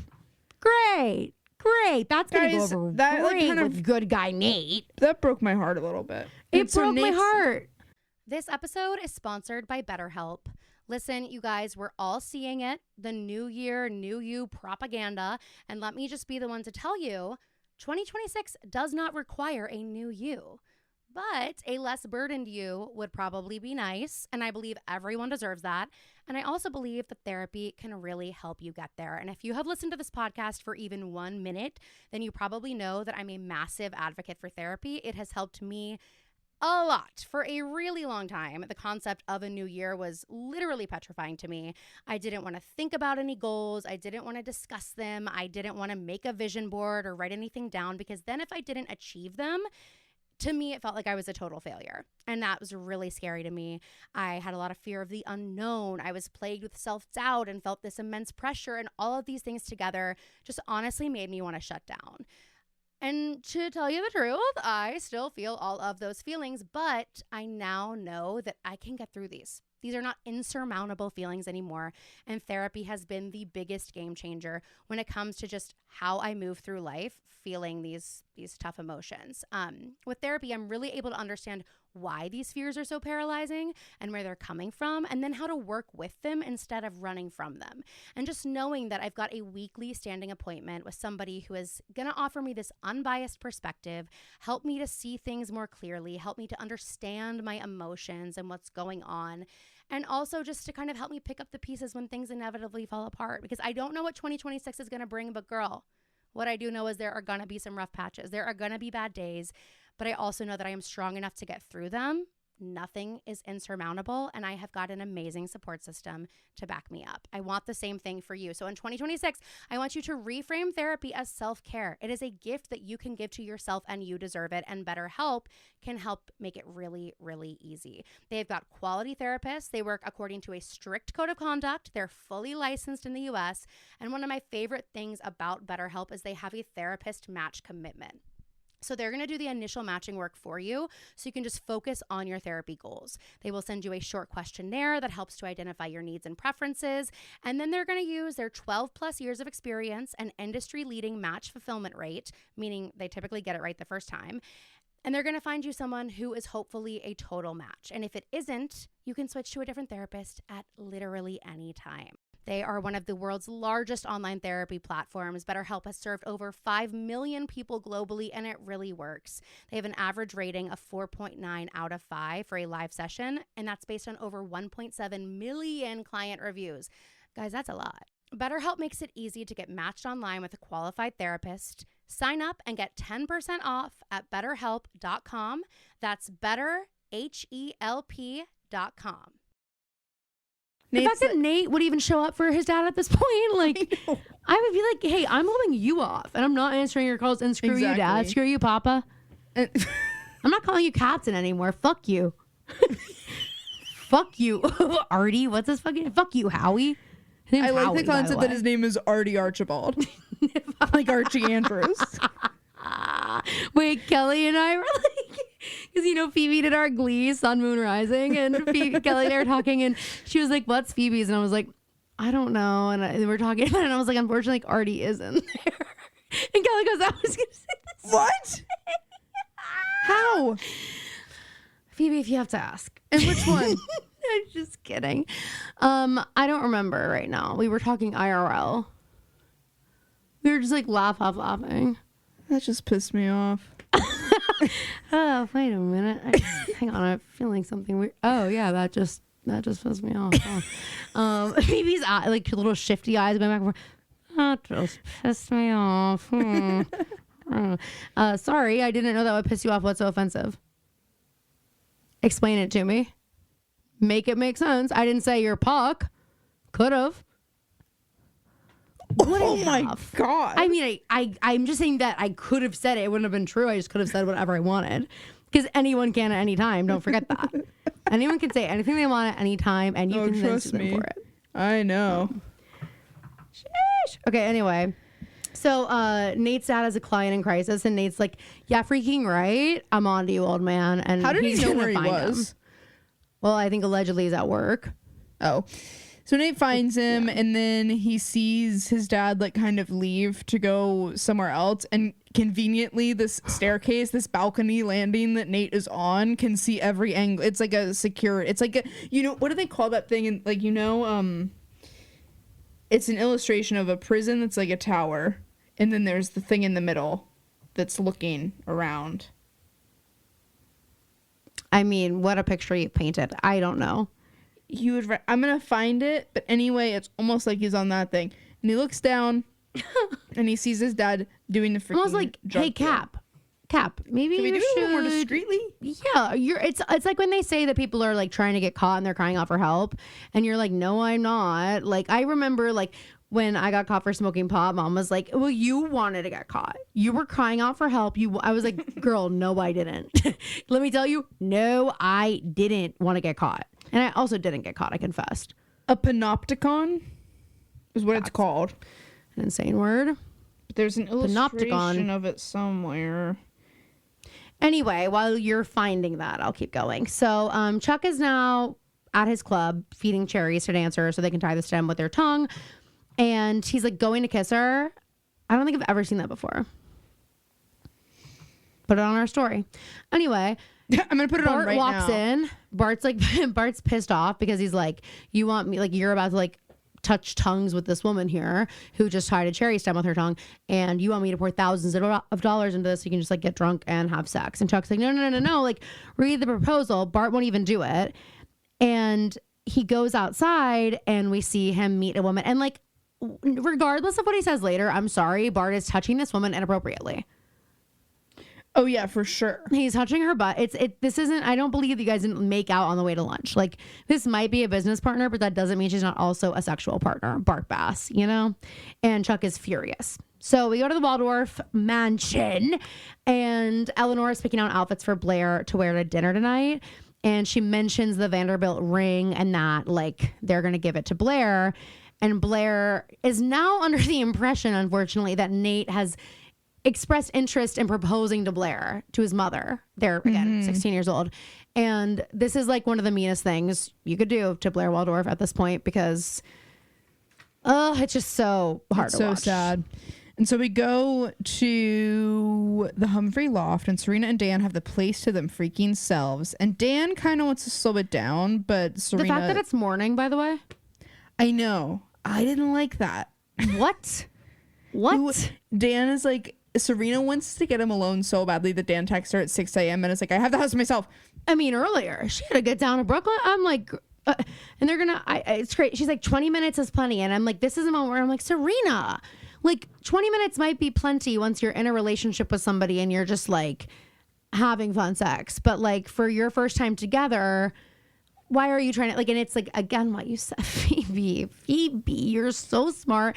And that made me think of, we played a Jeopardy that was Gibson themed, and one of the categories was, here are pictures of statuses that Gibson made on Facebook throughout the years. Guess what year they were posted. And one of them was like, be the change you want to see in the world. Heart, Gandhi. This guy rocks. That is out of Girls. It was so, no, and this next one is even better. Ready? On September 11th, like 2008 or something, she goes, like, pray for all those lost and left behind on 9/11. Excited for the movies tonight. Exclamation point. Not even two separate. We were laughing a morning remembrance post and then evening going to the movies. So funny. Oh my fucking Gibson God. was excited to hear us talk about the Bachelorette on the pod before it happened. Hopefully she's like one of these anecdotes that is in here. Top 5 Hall of Fame Facebook posts. And by the way, Caroline Asher is online is still number 1. And well, you want to know what number 2 is? It's when Addie Brown or Hirschfelder, whichever you prefer. I prefer Brown, obviously. It's when Addie Brown wrote on her story, she wrote 3 statuses on Monday. The first one was like, the cast list comes out today. So excited. The next status was like, so nervous. Or no, sorry. It was, you know, because it used to say is. So it was like, Addie is so excited for the cast list to come out today. And then it was like 4 hours later, Addie is so nervous but excited for the cast list coming out today. And then Addie, a few hours later, Addie is bummed, period. It's so funny. Is bummed. And all of them have like emoticons too. Like they're all is so excited. Is bummed. Everybody talks about how the internet, like we've become way too transparent on the internet. Like social media has gotten to a new level of transparency. Gift, and that's kind of true. However, there was nothing like the radical transparency of early Instagram and early Facebook. I know. And I just watched The Social Network and I was like, God, the movies I watched on the plane, it's so fucking good. Sorry, my Prada's at the cleaners. Maybe I'll watch my hoodie, tonight. my fuck you flip-flops. I watched Pet Southern Charmers on tonight. Torture myself with Sally or watch The Social Network. I mean, I gotta see Sally tell Craig she likes him and get shut down. So that happened last week. Did you see Paige comment? No, it was just the preview. No, it happened last week in the chicken store. I think that was just at the very end of the episode as a preview. No, because they fight about it later. Oh my God, am I missing an episode? I think you might be. Did you watch Madison's Sleepover? No. When Austin comes to the house after going out with Craig and tells Sally everything Craig said about her. Oh God. Including that was what Madison said basically in that exact accent. Oh my God. Austin said basically Craig just said like you're a tornado. Wow, this I gotta see. Oh, I'll be watching that. I mean, Caroline's I've been so in Tell Me Lies land. Caroline's so positive. I'm pretending I've seen into the future. No, I'm like, you don't get screeners of Bravo shows. Stop acting like you do. Anyway, okay, so anyway, back to we're avoiding talking about what's about to happen. We're avoiding what's about to happen in this scene because we just don't want to acknowledge the truth of it. But the truth of it is, knock, knock, knock. Just kidding. If you're this friend. Fall out the window. If I'm this friend and I open the window and I see you about to get it on and it's 8 a.m., I'm ducking, rolling, falling off the fire escape onto the New York street, getting stuck in some gum. Like, that's what I'm doing. Because I'm definitely not walking in and coming saying, in. Leave. No, you leave. Huh? I couldn't believe my eyes. No, sorry. Window oh my opens, God, Vanessa. covering my eyes. Vanessa, I don't believe you didn't see them in there before you climbed into the building. I think there were I know you saw three them through the window. Mississippis of Vanessa on the fire escape watching them make out. Wait, you counted? No, I'm just thinking if I'm confident. If I'm going to the scary, dark, terrible, annoying place that is Vanessa's in your mind. Yeah. I'm waiting 3 Mississippis and just I'm like, Dan should sense that I'm out here. Yes, exactly. And no, I'm not saying that in a common sense way. I'm saying she waited 3 Mississippis and then still decided to go in. Because in Dan my mind, I'm like, immediately sense. Okay, yeah. That she was out there and they have such a bond. Yeah, she practically comes in and like jumps in the bed, gives him a noogie. Like, it's too much, girl. I wrote, girl, leave. Why are you just she's just standing in there and Serena's on the ground. On the floor. Fallen off the bed. On the floor. And she's like, hey. And Vanessa's like, hi. So what's up? Like, what are we doing in here? Girl, get the fuck out. And then Dan says to her, you really need to start using that door. She goes, which you're showing me to. As though she's surprised by this. As though that's not the obvious. Guys, I mean, you're lucky I'm not pushing you back out the window you came from, girl. And if you think that that's as crazy as things get. Oh, it gets worse. Dan shuts the door and then goes back in to continue, hopefully, fucking Serena. Oh my God, and peeping Tom Vanessa. And Vanessa says, I have a key, bitch. She goes, that sign can't stop me because I can't read and I have a fucking key. Yeah, I made a key. I said, okay, Jenny, in exchange for me getting you in through the back door of this ballroom, you're making me a key to your freaking house, but I'm still going to use the fire escape because I want access anytime I want because Dan shouldn't be having sex with girls in there because someone needs to keep an eye on that boy, you know? And anyway, so Vanessa opens the door and like watches. It's, couldn't believe my eyes when she opened the door again. It was like, girl, you got really some nerve. Crazy. I got nerve. And then Dan and Serena do like start kissing again and everything. And then we hear Rufus's voice. And this grating voice, who wants breakfast? I was like, breakfast? I thought this was an afternoon delight. I couldn't believe it was breakfast time. Okay, Chuck's wasted. In the morning time. Gossip Girl says, Chuck Bass drunk off his ass. And he's calling Nate, leaving a voicemail. He's like, all right, whatever. Dad didn't go for Victrola, but I'm still throwing the party because I already like rented it out tonight. And then he drops his key down the grate and Lily like watches all this happen. What? Falls right next to the grate. Okay, good. And that's when Lily comes to get him. And oh wait, I completely missed my other Tell Me Lies mention. It was when Chuck sees Bart and the girl, he gets that look in his eye that Steven gets when he learns new information that he can use against other people. When he gets the most frightening idea you could ever think of, and in fact, your brain couldn't think of it. I'm surprised. They need to be honest. Elizabeth Finchie must be writing for this show. How else are they coming up with this? Hey guys, they need to be honest. I'm like, how could they make like anybody on Earth? Because there are these nasty people out there who say that emotional abuse isn't real abuse. And I will say, like, I 100% think Steven, like I consider Steven to also be like basically a rapist. I think that if you are having sex with somebody under false pretenses, then like you don't have consent to have sex with that person, and that should be considered assault. Like if I'm telling you that I'm only having sex with you so we don't have to use a condom and I don't blah blah blah, and I'm doing what Steven's doing, like all that I'm just like, that's so... one of them ends up pregnant. I know I'm like, Guys, it's just so like spoilers despicable. for telling lies. Yeah, sorry, but you need to watch the show. If you don't think that emotional abuse is real abuse, watch this fucking show, because I mean, how scary is Steven? Like he's like, it's just like, and we just know he's the forever villain. There is literally no coming back from it. Like especially because it's not like when we ever. go to 2015, he's different. No. And that's what was so epic about season 3, episode 4, by the way, when Lucy's like, I am fine because I know you didn't change for her. So Chuck is saying in the scene to Lily that Bart is screwing 25-year-olds and he's supposed to be committed to you. And Lily's like, oh, well, don't worry. Like, we just, decided to be exclusive a week ago. And Chuck's like, okay, so explain this afternoon. And Lily just is like, how could I be surprised? So Nate's going to talk to his mom. She's about to go get her hair blown out for the dinner tonight. And he's like, listen, the drugs are Dad's. And I actually saw him buying more.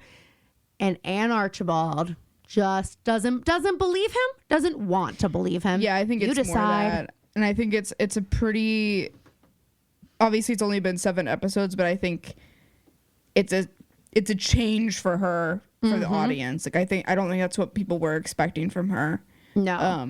She's like, well, I mean, he's been under a lot of pressure, and your latest rebellions have been really hard on him. What rebellions? Not to bring it back to Tell Me Lies again, but that's kind of giving Mrs. DeMarco. Oh my God.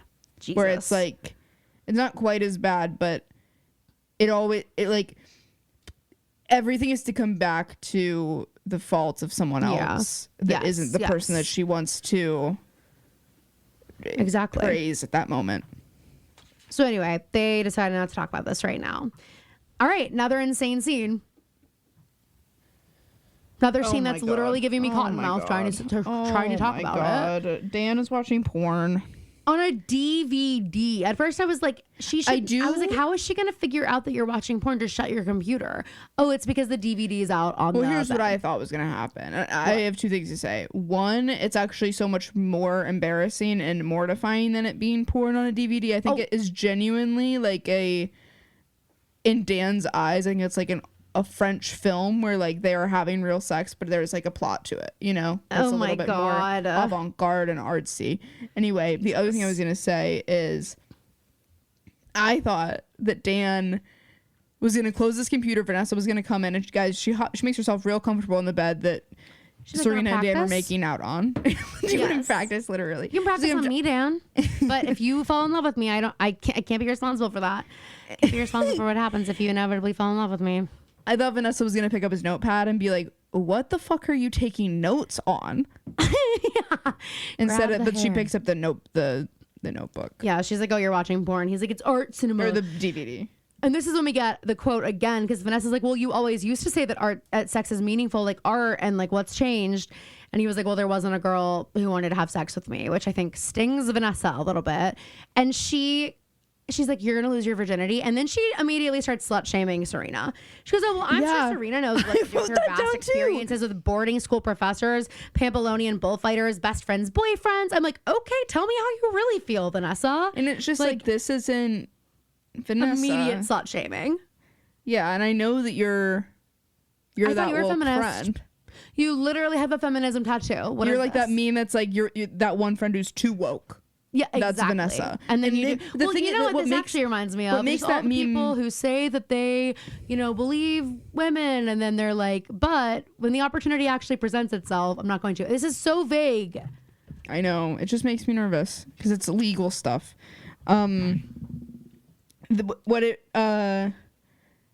It's just like there's that person that it's the virtue signaling. That's what Vanessa is. And then when it actually when she would have to practically use her feminist beliefs in a situation where it's hard to champion a woman, even in a small way, she can't do it. It's not really who say she it is. With me. 1, 2, 3. Aria Montgomery. Yeah. Like this is actually a very Aria moment of her. I was gonna say, actually, you're absolutely right. I'm I was gonna 100% give Arya. right. I'm in a defending women mood, I guess. Yeah, but Arya's not. Arya never is. I for a second, I can think of like a couple, obviously the couple scenes where she truly does do this kind of thing, but I do think Arya is more earnest than Vanessa is.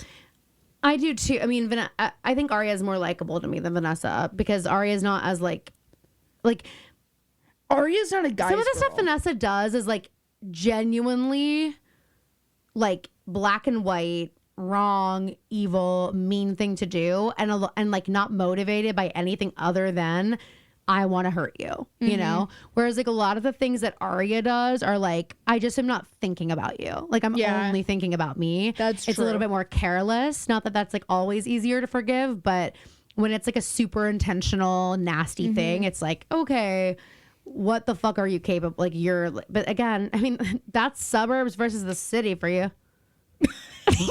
It's dog eat dog out here. It's dog eat dog out here.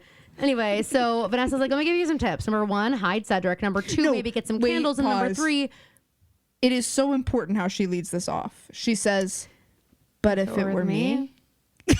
Okay, Vanessa. She's like, and you know, that option's still on the table. You know what I thought she was going to say? I'm not a virgin. What I thought she was going to say, except later she makes a comment about how, well, how would I know? About, she makes that, she says exactly that to Jenny. But, what I thought she was going to say is, but if it were me, Dan, I wouldn't care about all this stuff. I just want you. Yes, that is what she would say. Restraint. I just exercise. But it is like a crazy, and I will also say, why is Dan low-key like, okay, got a chubby. She says that like Caroline is obsessed. Whatever. Dan, like she says, if it were with me, and Dan's like, whoa. That was an option. Like his face literally like lights up. Anyway, the fact that Dan has football sheets is a shock to me. I agree, but I can't believe he's ever watched a football game. These have been the sheets he's had since he was a kid, maybe. I guess so, yeah. And he's like, no, Dad, it's not sustainable to keep buying new sheets. These work just fine. We go to the Waldorf, and Jenny's up there.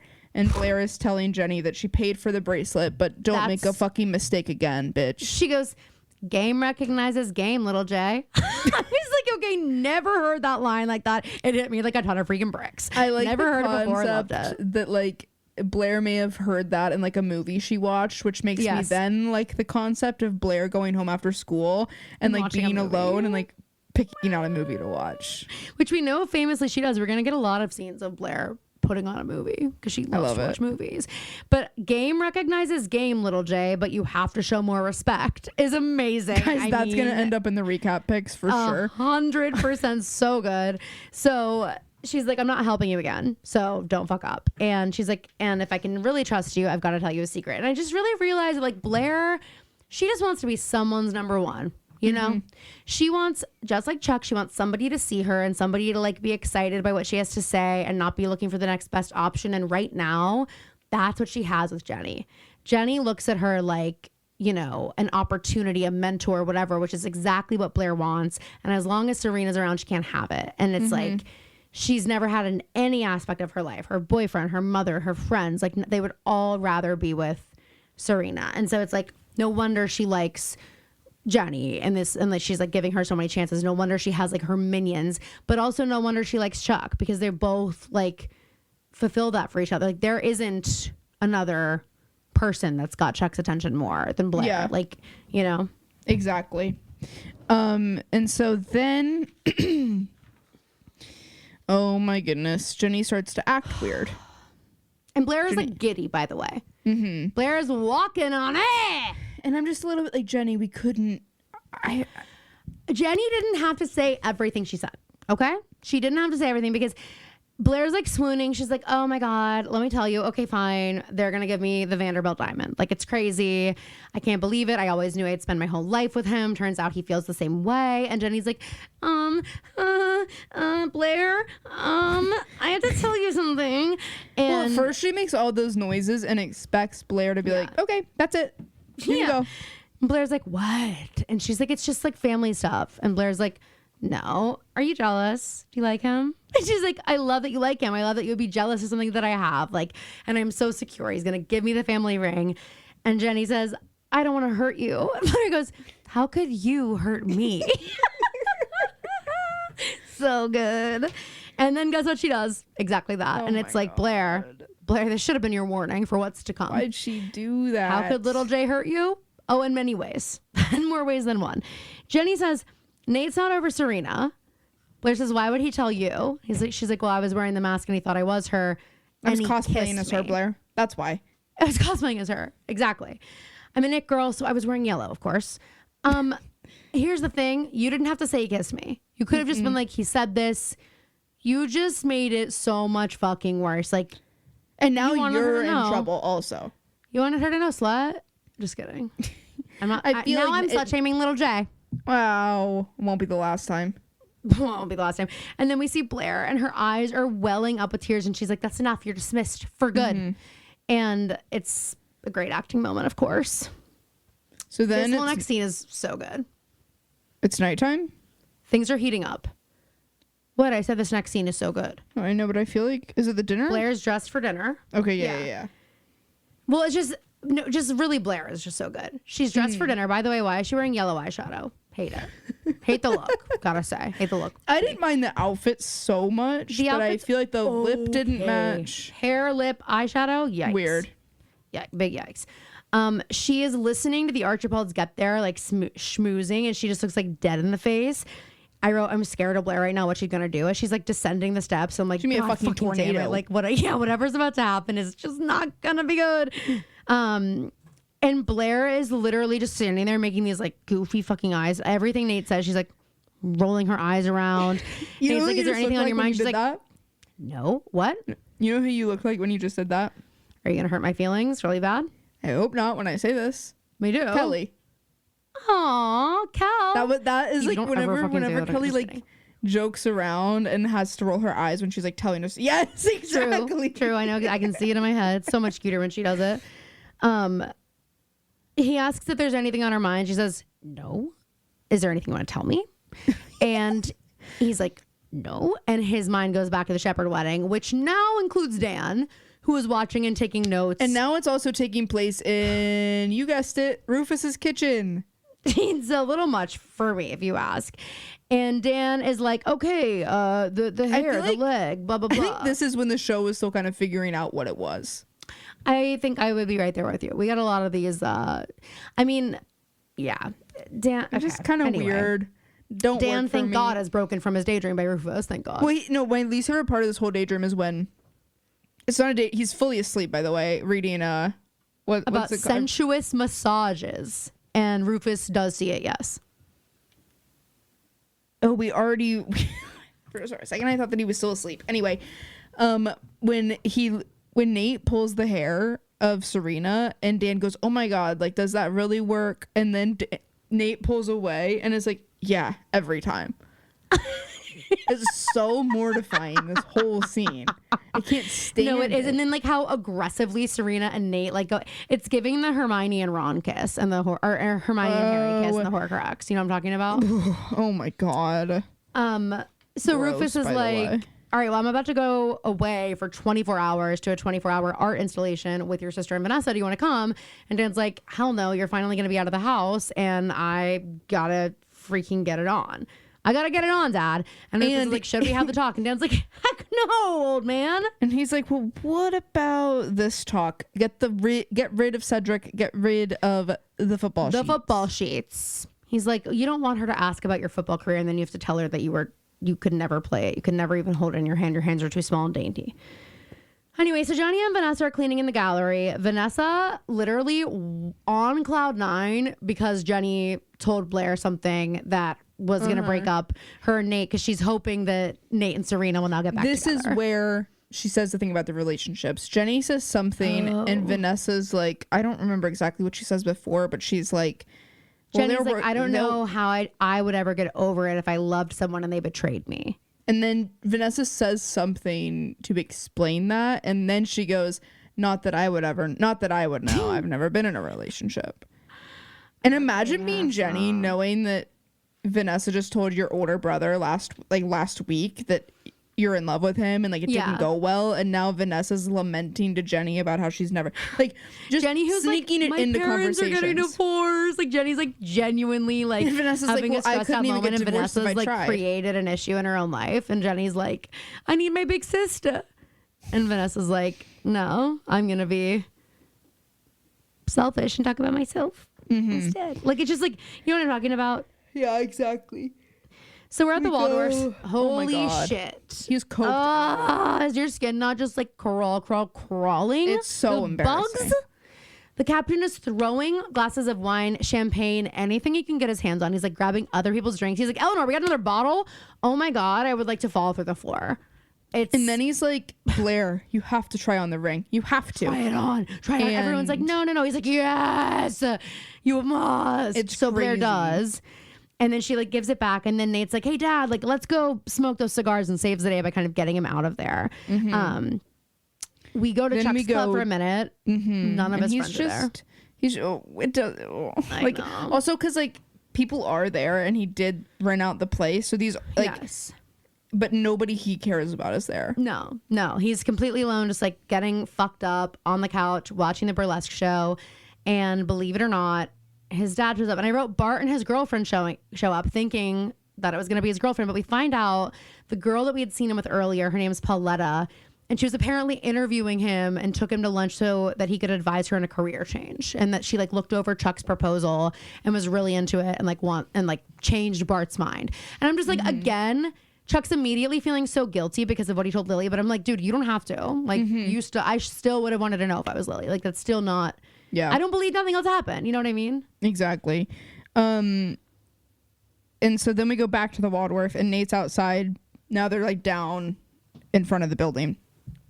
Nate's telling the captain, like, you have a problem, buddy. You have a problem. And then they get into a big fight. And Mr. Archibald says, I'm the adult, you're the kid. And they kind of like really get into it. And then the captain punches him in the face so hard that Nate falls to the ground. And the cops see it. Literally, like Nate like grabs his dad's arm because the captain's trying to go back inside. And Nate's like, no fucking way. Like, you cannot. And he grabs his arm and he's like, let go of me. And that's when he turns around. And it's just like, and you just immediately, it's like this sobering moment immediately for the captain. Like, he's like, what the fuck? And you have to imagine finding out, we find out that his life is just flashing before his eyes. Like, he's like, especially not with the only did I police. just have a moment where I just hit my kid, which is like such a low. It's not such a low. and it's not also, like a normal hit. It's like I punched him. There were people around, and now it's the police are highlighting here. this thing that I'm clearly trying to Right, pretend doesn't exist. My addiction, exactly. Because not only am I fucked up, and that's why I'm doing it, but also I'm trying to like defend against the fact that I am addicted, and then knowing that he's got the embezzlement going on as well. So when he sees the cops, it's like imagining all that just flashing before his eyes. Like, as well as the fact that like Ann Archibald is the one with the money. So you know that he's always probably felt a little bit inferior. You know what I mean? So it's just like a perfect storm of shit. Like, everyone is just going to hate him. But even though, as the captain said, Nate might be the kid, he is always protecting his dad. He goes over to the doorman and pays him off. Well, first he tells the cops, he says, his dad's like, come on, like everything's fine. Everything's fine. Yeah. And Nate looks at the cops and he says to his dad, he's like, I'm sorry, Dad, but you need help. Make sure to check his pockets too. And it's like, God, what an insane moment. But it's like in Shameless when the kids have like got to get Frank Gallagher in jail or something. It's like at this point, this really like, this is rock bottom. If not, then I don't know what is. We don't need to find out. Like, but you can't keep jeopardizing the family and yourself and everything. Like, this is the only way to help you.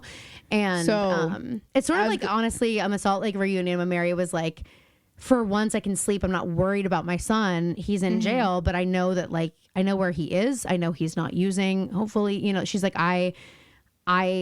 that's the place that he needs to be. And it's like that at a certain point in an addict's journey, you know, it becomes like, I'm watching Breaking Bad right now and it's like Jesse Pinkman. It's like his parents, oh my God, they want to be there for him, but they can't, especially with him having a younger brother. It's like, right. It's like it gets to a certain, right. It's like, you can be here if you want to be clean, but if not, like, we can't, you know, at a certain point, like that is the love, is it's like, we're going to give you no other option. Like, maybe you need to hit rock bottom so you get to a place where you can accept help because there is no other choice. Like, that's it. But it's, I mean, I can't imagine a more heartbreaking thing. And now for it to, like, so often we see it with parents feeling that way about their kids. But for it to be the kid. See it reverse and to see that Nate's completely alone. Like, it's like, you know, and he doesn't even really have Blair because his mom is, so like he's just got to handle this on his own. It's really just so sad. And we end up seeing that. So yeah, Nate, as Phoebe said, gives the doorman money and is like, my father went home sick. And we see that Blair had been watching from the window. Mm-hmm. You can't pay everyone off. So we go back to Victrola, and Bart is going to go find Lily, go get the girl, and tells Chuck mad to for 1 second at Chuck. And then he's like, you know what? He's like, you know what? I did do that. He's like, okay, fair. And he tells Chuck to set a meeting with Pauletta. Yes. So Blair comes outside. By the way, Nate wasn't going to go back in and like say anything to anybody. He was just going to leave and go to Victrola. It's crazy. So Blair comes out. She's like, what the fuck are you doing? He's like, well, I'm going to go to Victrola. And she's like, well, I actually saw everything. Like, why didn't you tell me? And I'm just like, I'm sorry. I love you, good guy Nate. And I'm proud of you for what you just did. But you're not about to gaslight Blair by saying, well, every time I try to talk to you, like something else has your attention. Like a party. It's like, just because you think she doesn't know what you did at that masquerade ball, like, doesn't mean you didn't do it. Even if she never found out. It's like, you have some nerve, my guy. Right, 100%. And so she says, you need to go deal with your father. He needs you. And I don't. And and she takes Nate's car and, goes to Victrola. I don't. Yes. It's so good. Okay, so we see that Dan has been making Serena wait outside of his bedroom while he preps it. I'm like, this should have already been done. No, he was so worried about fire. Oh, you're right. He was lighting a bunch of candles, I guess. Also, here's a tip. If you're planning on losing your virginity, you don't need to light a million candles. Do you know how hot it probably was in that fucking room? Imagine. With all those candles. And one of them is gonna fall over. This is a different thing, but I'm like, imagine Serena saw Vanessa come through the fire escape. And so for this evening, she decides to do the same, come up through the fire escape and knock on Dan's window. And just to keep the ball rolling, Dan jumps in fear like they jumped this morning. And he knocks over one of the candles and it's a domino effect. And now the whole loft is in flames. The poverty loft is up in flames. And now Serena's like, well, it's a good thing I'm out on the fire escape. There goes Brooklyn. And then we never saw Brooklyn again. Going down and swinging. We're like, bye Brooklyn. You know what I mean? We're like, you guys don't remember Brooklyn? This show is dated, but Brooklyn, used to be a thing until Dan Humphrey burnt it over. Till Dan Humphrey burnt it over. So anyway, Serena's thrilled, and then we go back to Victrola, and Blair shows up in Nate's car, and Chuck's like, what the fuck?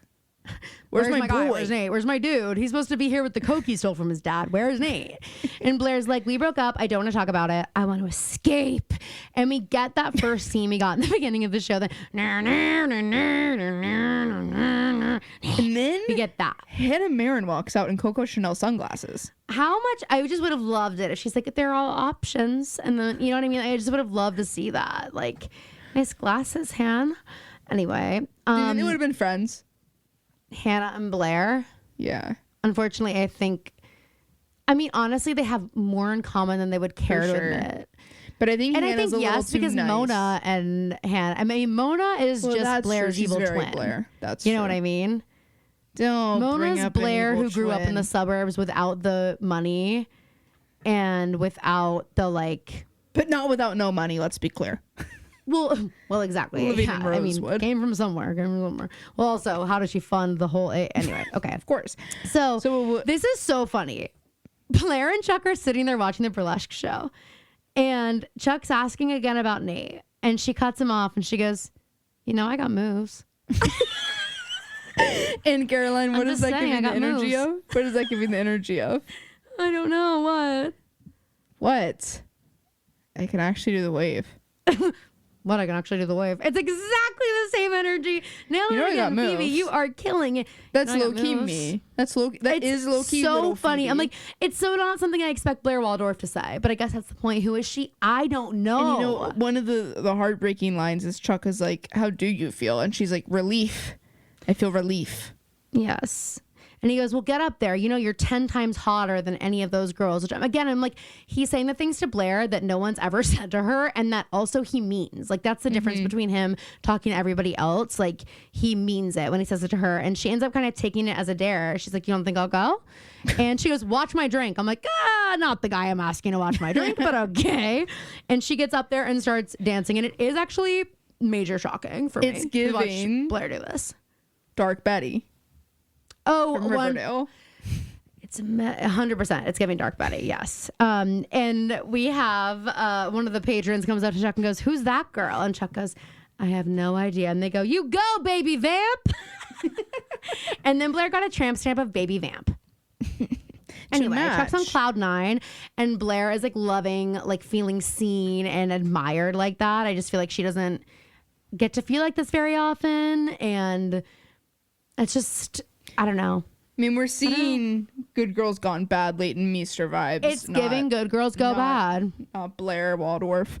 So we go to the gallery, and you're dangerous. Yeah, you're the guy, that guy. I'd be stupid to trust. Lily comes to the gallery and has wine, and I'm just like, Lily, chill. If I wanted to Lily get a show up like challenge. I'm just dropping by, I am not coming with a bottle of wine. No, I'm not. And I'm also just like the booty call etiquette of, I just found out I'm being cheated on, so I'm just like showing up here. Like, and Rufus clocks it immediately, and then immediately he has a moment of wanting to hold his ground, and then he's like, you know what, why don't you stay? He's like, putting this. I'm kind of H-word. I'm kind of H-word. He's putting this projection art installation that projects up onto the ceiling, and Lily says, still finding ways to get girls on their backs, I see. Rufus is like, can you shut the fuck up, Lil? It is. Are you here because Bass dumped you again or what? Another thing is, like, Lily, if you want to sleep with him tonight, which the bottle of wine is indicating you do, why are you immediately Because that's how she's flirting. And he's like, you know what? I'm trying to figure out my shit. You showing up here randomly and often isn't making that any easier. But if you want to stay, like, I feel bad I've been rude. You can stay and see the installation. And she goes, I don't want to be in your way. And he says, since when, Vanderwoodson? And it is like, and we're back in the game. And we're back. But I do have to say, when we do see this art installation, what's the difference between this and a night sky projector I can get for a baby nursery on Amazon? Well, they probably made it with their hands. Okay. So we go to the Humphrey loft, and Elliott Smith is playing. Hey, Dan, I know this is probably Vanessa's recommendation. This isn't exactly the sex playlist most girls want to hear. I mean, she's not Hannah Marin, for God's sake. She just... One of my favorite things about Hannah. I know. So the record starts skipping, and he like throws something, and hey, by the way, not how that works. Not how you should fix that. Well, he's in the moment. Like he's like, nothing's gonna ruin this moment. And they're just having this really romantic moment. They're like looking at each other's eyes, and he's like, I'm so happy to be here with you. And we just see this moment where it's like she tells him she gets scared because no one's ever looked at her like that before. And like she also is like, I wish I was still a virgin. And she says, no one's ever looked at me like you just did. In fact, I don't think they looked at me at all. Do you think I'm crazy? And they end up deciding not to have sex and just cuddle. And she's like, are you mad? And again, it's just like showing that like any guy that would be mad at you for that, by the way, is not the one. The wrong like, not deserving of it. And it's like she's so used to just probably acquiescing or whatever. Like she's not being seen anyway. She's trying so desperately to be seen that she's, you know, pulling out all the stops, having all the sex. And then it's like she realizes that she doesn't even have to do that for somebody to really see her. And so it's like, right. I don't know. It's a sweet moment. So we go back to the Archibald Manor, and Nate's like, hey, Mom, where are you going? And she's like, Mom, jail? Up for ice cream sundae? He literally is like, hey, Mom, you want to watch a movie or something? I'm making popcorn. I bought stuff for banana splits. I know, I used to love them when I was a kid. She's like, Nate, get in the fucking car, okay? Your dad's got a $1 million bail, all right? We're not having ice cream Sundays. Jesus Christ. And Nate's like, $1 million? He just punched his stupid kid in the face. And had a little bit of drugs on him. Like, what's the big freaking deal? And she's like, well, it turns out he's got embezzlement and fraud, and they've been building their case for a while. God, if I'm Nate, I do feel like shit. And this mom, like, oh, and I had the option to not make this a thing. But I also believe that, like, there's a reason the cops are right there. they might have been following him, like if they've been building their case for a while. Yeah. I do like the concept of Caroline being like talking about a scripted TV show. I mean, there's a reason. Call it fate. There's a reason the cops were right there to see it happen. And it has nothing to do with blocking or stage directions in a script. It doesn't. There's no direction. Imagine Caroline is like working a set, but has no idea what's actually happening or really how a set functions.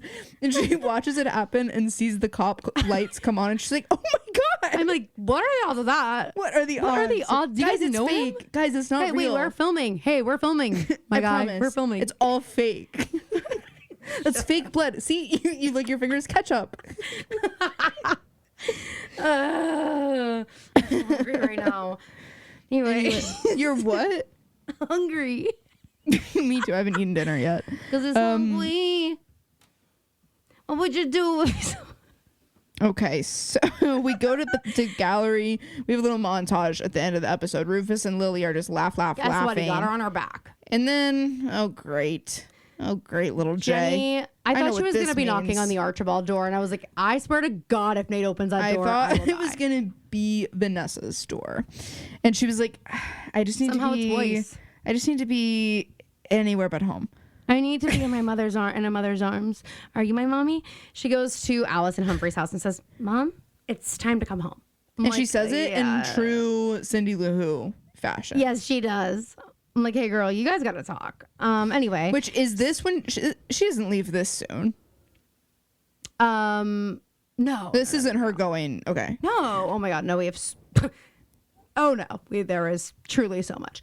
So Chuck and Blair are in the limo on the way home. She's had literally the best night of her life. We have This one is more giving me glimpse on the of way home Dan from and the Serena, burlesque. by the way. Oh, sorry, I was so bored. So bored by them. So Chuck and Blair, I'm just so eager to get to this moment, our big moment for CMB, Chuck and Blair. CMB. He's like, Blair, you're amazing up there. So he says. And she scoots over and they start making out. I don't love how they kiss one time and he goes, "Are you sure?" Well, I don't know, Chuck. Like, I mean, you're just kissing. I've kissed Let's you not once. jump the fucking gun. She's like, "Of course I'm sure. I'm freaking dying to lose it." And they start boning in the backseat. And Dan, who said Manhattan teens don't have cars? I think this is one of the stills that they used in the billboards. Yes, for sure it is. And the music picks up. It is such a good scene. It's like they're like, the music is slow, and then when they kiss, the edited music the like same way. erupts. Yeah. As the burlesque show and as the like It's sex edited tape moment. the same way as the Shepherd wedding is a little bit. Yeah, with like the vintage. Yeah. No, it's totally different than the Shepherd wedding. No, I just mean the way that they're stitching the scenes together. Yeah, I guess I'll give it. Like to it's you. a bunch of short so clips of iconic. them like making out in different positions. of him like moving the strap down her arm, and it's yeah. like the vintage effects. It's very iconic. Okay, it's very iconic. All right, you guys. Season 1, episode 8. Oh! 17 candles. Blair puts her heartbreak over Nate on hold and tries to suppress her feelings from her friends at her 17th birthday party. Dan takes Vanessa to the party. Wait, did I read that wrong? Wait, come again? Okay, yeah. Dan takes Vanessa to. Like, this is how you spell Vanessa, right? V-A-N. Is this how you spell Serena? I didn't realize. Hoping. Oh, the sentence gets crazier. Hoping for what, Dan? Hoping that she will bond with Serena. Men This are a plague. backfires when it actually makes Serena even more uncomfortable. Elsewhere, shocking. Elsewhere, good guy Nate's parents ask him to make a massive sacrifice. Can't wait to see what that is. They're gonna make Nate do reconstructive physical surgery to look like the captain so that he can be the one in jail. He can go to jail instead. They're like, I'm sorry, he's not strong enough. They're cutting his fingertips off He's and addicted to everything. coke. He wants to be doing coke, so he can't be in jail, unfortunately. That's not allowed there. So And you're not, so it's perfect, you're actually. not. So it's actually worked out for the best, Nate. Thanks so much, babe. Anyway, guys, that's next week. And next week, we'll also have a Tuesday episode for you. So let us know, what do you want us to talk about? But we will be talking about reality TV. So we've got the Salt Lake City reunion. We'll have Southern Charm. We'll have Traitors. If you're watching Traitors, you've got some time to get caught up because we'll talk about that on Tuesday. Hey, Colton? Colton needs to chill the fuck out. I almost said I want you gone, but that's not true. The one thing I've ever agreed with Danielle from Traitors of last season is I want you to taste the prize. I want you to be so close to it that you can taste it. Yep. And I want Rob, And then lose. Lisa, or Candace to say, fuck you. I'm a little And worried actually, about Lisa. what I would love is for one of the traders to be like, and by the way, Colton, I know what you did. I've been faking it this whole fucking time. I'm like, they're so close to saying it about Michael Rappaport. I'm like, when are they going to say it about Colton? You know what I mean? Well, there was a moment where he says to Dorinda, you dodged a bullet. And I'm like, yeah, and explain what that means. Explain what you really mean by that. Because it's not just that you're gay, my guy. She dodged a bullet because you're a fucking crazy stalker. All right, guys. Well, thank you so much for listening. Remember what I said in the beginning. Help us out. Help a sister out, a fellow sister. We love you guys so much. If you want to hear us talk more about our lives and pop culture and reality TV and all of that, head to the Patreon. And we will also see you on Tuesday next week as well as Thursday. We love you guys so much. Thank you for listening. See you next week. And